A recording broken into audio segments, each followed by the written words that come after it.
జిల్లా కార్మిక వర్గం మేడేను జయప్రదం చేయాల్సిందిగా ఏఐటీసీగా పిలుపునిస్తా ఉన్నాం.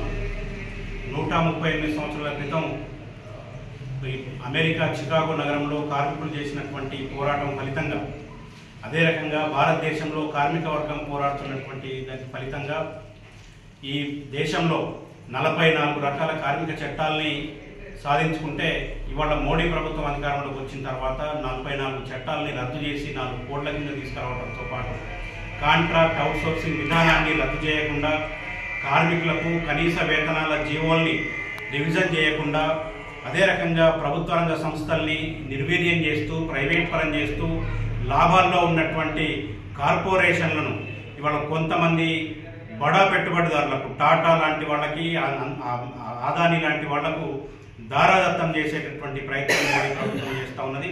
వాటితో పాటు వల్ల లాభాల్లో ఉన్నటువంటి బిఎస్ఎన్ఎల్ను అమ్మేసి వల్ల రిలయన్స్ ముందుకు తీసుకురావడం జరిగింది. కాబట్టి వీటన్నిటికి వ్యతిరేకంగా కార్మిక వర్గం ప్రతినబూనాలని, ఈ ఎన్నికల్లో మోడీని ఓడించడం కోసం మేడేను ఈ జిల్లా కార్మిక వర్గం పెద్ద సంఖ్యలో పాల్గొని జయప్రదం చేయాలని, చట్టాలు ఉండాలంటే మోడీ పోతే తప్ప ఇవాళ కార్మికులకు హక్కులు ఉండేటటువంటి పరిస్థితి లేదు, చట్టాలు ఉండేటటువంటి పరిస్థితి లేదు. కాబట్టి ఈ ఎన్నికల్లో మోడీని ఓడించడానికి కార్మిక వర్గం ప్రతినబూనాల్సిందిగా ఏఐటీసీగా పిలుపునిస్తాం.